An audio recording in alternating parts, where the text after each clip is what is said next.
नमस्कार, मी तुम्हाला शिमला मिरची दाखवते कोकणी पद्धतीची। साहित्य सांगते। 3 मी शिमला मिरच्या घेतल्या, शेंगदाण्याचं कूट घेतलंय, थोडं हळद घेतलीये, मीठ घेतलंय आणि ओलं खोबरं जिरं टाकून वाटून घेतलंय आणि हे कढीपत्ता फोडणीला तुम्ही करून बघा। हा ओलं खोबरं घेतलंय जिरं टाकून,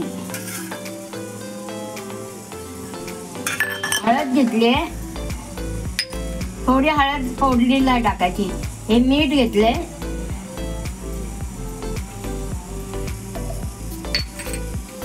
आणि शेंगदाण्याचं कूट घेतलंय। मीठ पण थोडं नंतर टाकायचंय लागलं तर। आणि हे हिंग घेते, थोडं हिंग टाकते, नंतर फोडणीला पण टाकणार आहे। हा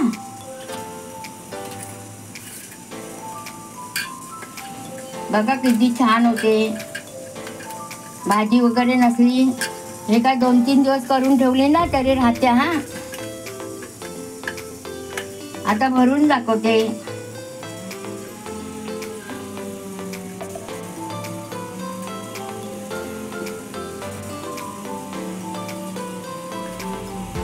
मी 3च घेतले आहेत, आमच्याकडे लहान मुलं आहेत ते नाही खात।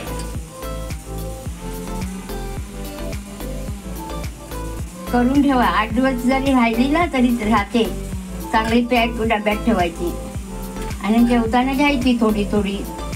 भाजी नसली ना, आमटी भात असेल, ही शिमला मिरची खायची, छान लागते। घाई असते, कधी भाजी करायला नाही भेटली तर आपण अशी भरलेली शिमला मिरची करून ठेवायची। 8 दिवस पण राहते, पण पॅक डब्यात ठेवा आणि फ्रीज मध्ये ठेवा। तेल जरा जास्त टाका। हा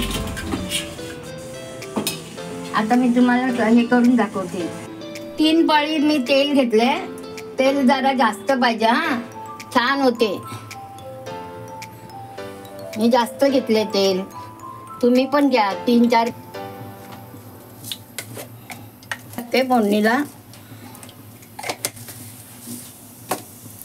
हिंग टाकते,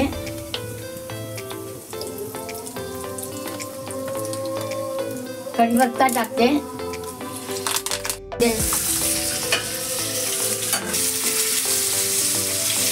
चांगली शिजून दे वाफेवर।